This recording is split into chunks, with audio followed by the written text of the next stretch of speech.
पवित्र महीना शिव भक्तों के लिए श्रद्धा और आस्था का प्रतीक होता है।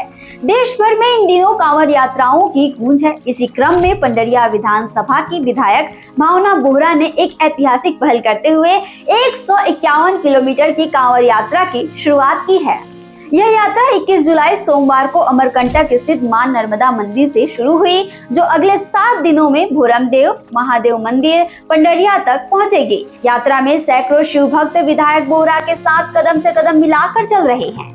यह पहली बार है कि जब छत्तीसगढ़ में कोई महिला जनप्रतिनिधि इतनी लंबी धार्मिक पदयात्रा पर निकली है। यात्रा को लेकर स्थानीय जनता और श्रद्धालुओं में खासा उत्साह है। गौरतलब है कि भावना बोहरा पिछले 4 सालों से अमरकंटक में कांवरियों के लिए निःशुल्क भोजन और ठहरने की व्यवस्था कर रही हैं, लेकिन इस बार उन्होंने स्वयं इस यात्रा में भाग लेने का निर्णय लिया है। उनका कहना है कि यह यात्रा मैं छत्तीसगढ़ की 3 करोड़ से अधिक जनता की सुख समृद्धि और खुशहाली की कामना के लिए कर रही हूँ। भावना बोहरा पंडरिया विधानसभा सीट से विधायक चुनी गई हैं।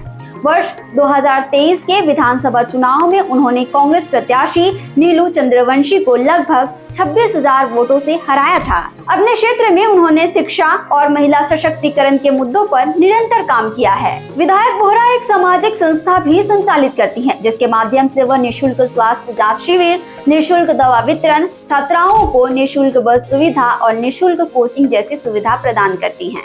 अपने विधानसभा क्षेत्र में जरूरतमंदों तक सेवा पहुंचाने के लिए उन्होंने कई जन सेवा केंद्र भी स्थापित किए हैं।